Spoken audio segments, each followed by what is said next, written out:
The Science of Mind, written by Ernest Holmes, read by Jean Perkle for June 27th.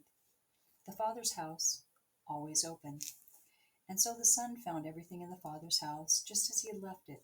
Nothing had changed, and he was made welcome to all the divine stores. But he had to return to find joy and peace forevermore. How wonderful is reality! While we may have seemed to be away from it, it has never remained the same and is ever ready to reveal itself to us. All we have to do is to go halfway, that is, turn to it and it will turn to us. The truth known is instantly demonstrated, for the truth is changeless reality. It cannot come and go.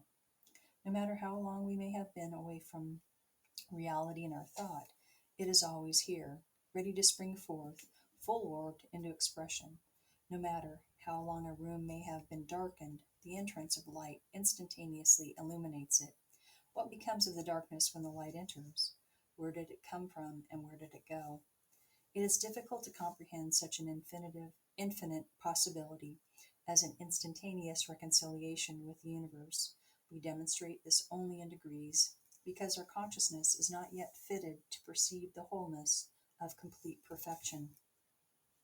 The stay-at-home son. Now his elder son was in the field, and as he came and drew nigh to the house, he heard music and dancing. And he called one of the servants and asked what these things were meant. And he said unto them, Thy brother is come, and thy father hath killed the fatted calf, because he hath received him safe and sound. And he was angry, and would not go in. Therefore came his father out and entreated him.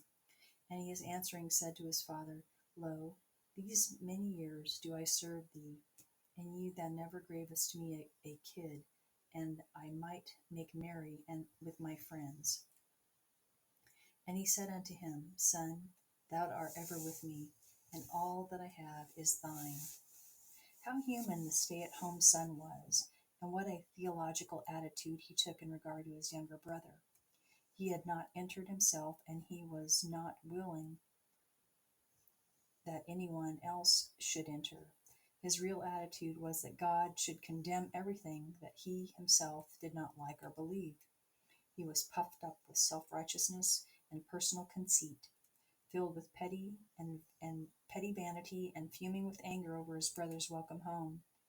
I expect that we might meet him in ourselves nearly every day, in our personal experiences with other people, in our intolerant attitude and uncharitableness towards others who do not think as we think. But God knows as little about self-righteousness as he knows about evil, for both are false. Therefore he said unto the elder son, Thou art ever with me, and all that I have is thine.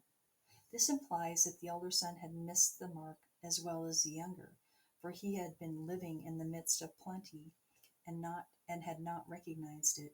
He needed to have asked, and he would have received all that his father had. Both sons were foolish, but it is the question which was more completely diluted, the application of the story.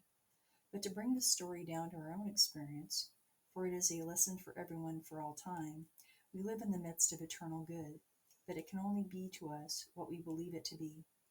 We are at the mouth of the river, but we must let down our own buckets if we wish them to be filled with the pure waters of reality.